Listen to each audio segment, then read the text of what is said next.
Hey everyone, buckle up.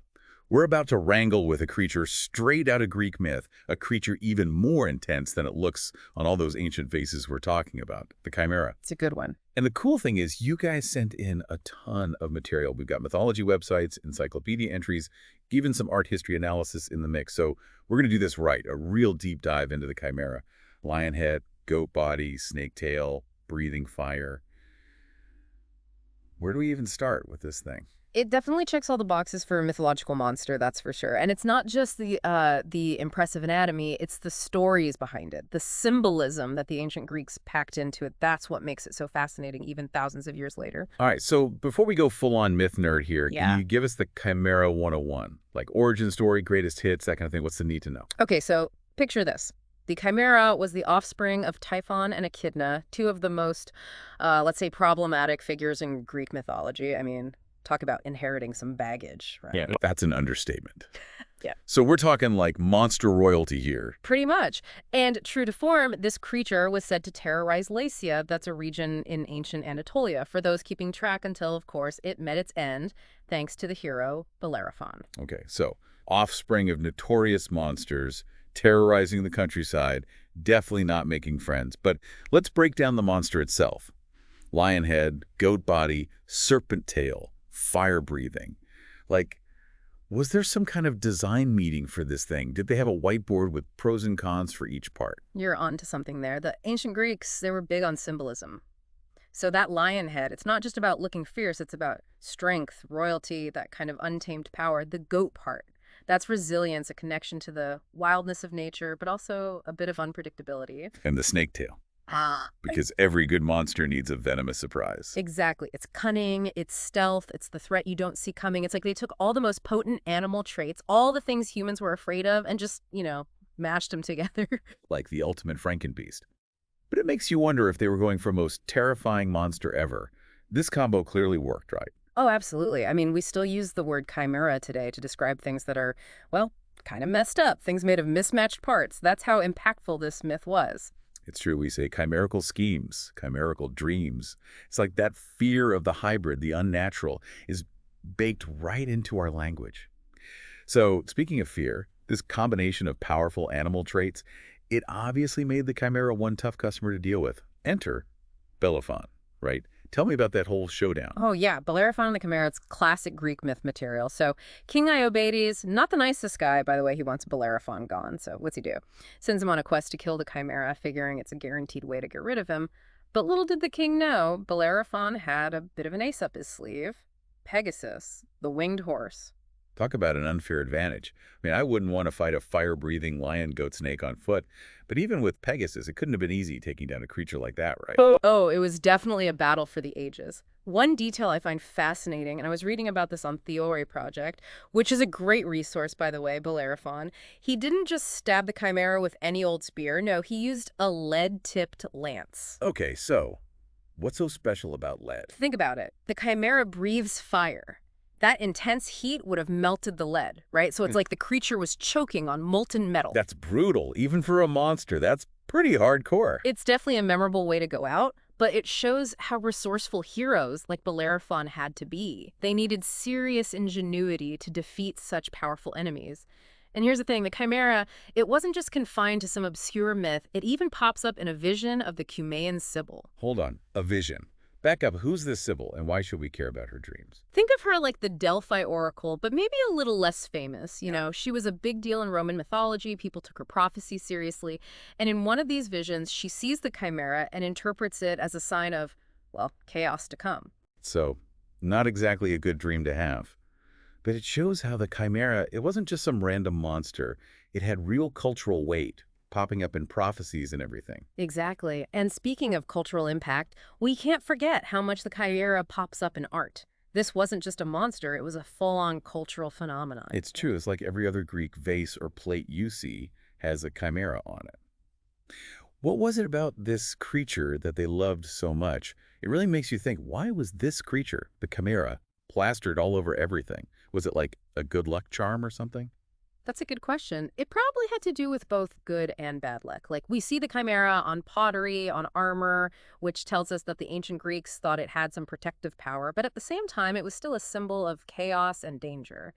There's this cool fact I found on Wikipedia, apparently the city of Corinth. They actually used a chimera motif in their decorations. Wow, talk about civic pride. Right. I mean, imagine that a chimera, this fire-breathing monster, as your city's mascot. Kind of sends mixed messages, don't you think? Totally. It's like they were trying to say, we're tough, we're resilient, but also don't mess with us. Exactly. But speaking of toughness and resilience, there's this whole other layer to the chimera myth that I find super intriguing. Okay, I think I know where you're going with this, the Mount Chimera thing, right? You got it. Okay, so for those who haven't gone down the Chimera rabbit hole like we have, Mount Chimera, it's a real place, a volcano. Mm. And there's this theory that the real-life danger of this volcano, the eruptions, the fumes, all that, maybe it inspired the myth of the Chimera? Am I close? You're spot on. I mean, think about it. Ancient people, they see this mountain spewing fire, breathing smoke. Wouldn't you think monster, too? There's even an account from Pliny the Elder, the Roman scholar. He described these gas vents near Mount Chimera, said sailors used them as landmarks. I can't even imagine seeing that in person back then. Talk about a real-life Chimera. It makes you wonder what else from mythology might have been inspired by real places or events. It's definitely a thought-provoking idea. But here's something else to consider. This whole thing about monster mashups, combining different animal parts. It wasn't just a Greek thing. What, you mean other cultures have their own versions of monster mashing? Exactly. It's like this universal impulse to take the most powerful, the most frightening aspects of nature and kind of Frankenstein them together. Like the ancient Egyptians, they had this goddess named Sekhmet. She was a fierce warrior goddess, often depicted as a lioness. Okay, so lion head, check. Did she breathe fire too? No fire breathing, as far as I know. But the point is, you see these similarities, these echoes across different cultures. It's like this shared fascination with hybrid creatures, with blurring the lines between different species. It's true. Humans have always been obsessed with the idea of combining things, creating something new and different. Yeah. But sometimes, those creations, they can be pretty scary.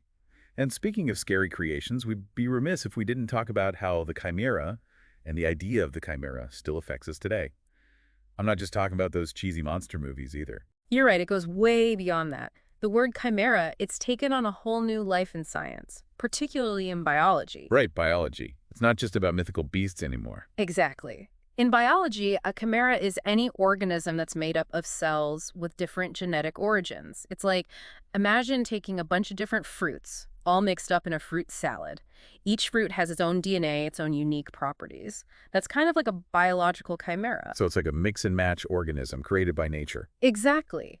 It's incredible how this ancient myth, this idea of a creature made up of different parts, it actually describes a real phenomenon in biology. It's like the ancient Greeks were on to something, even without modern science. They were definitely ahead of their time. But let's be honest, it's not just science where we see the chimera popping up these days. It's everywhere in pop culture, too. Oh, absolutely. I mean, it's such a visually striking concept, right? It's perfect for stories about transformation, about the blending of different elements, about the ethical implications of messing with the natural order. Like in Full Metal Alchemist. Exactly. That's a prime example of how the chimera myth can be used to explore some really deep, really complex themes.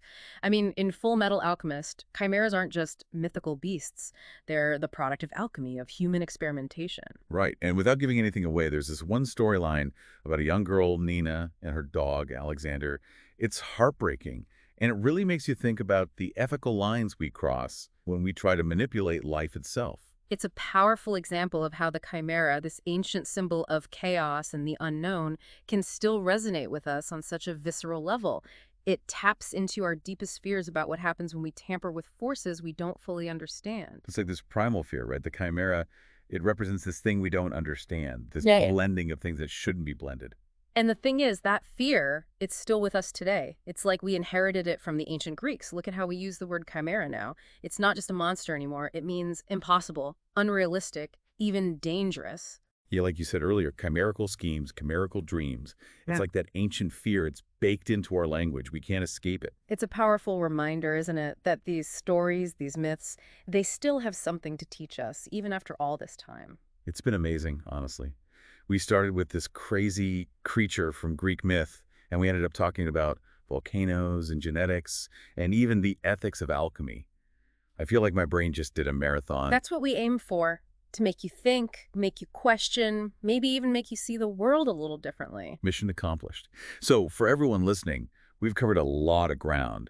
The Chimera's origins, what it symbolizes, how it still pops up today in unexpected ways. But as we wrap up here, I'm left thinking about this. The Chimera, it's this symbol of incredible power, but also incredible danger. And I wonder, as we keep pushing boundaries in science and technology and all these different fields, are we creating our own chimeras?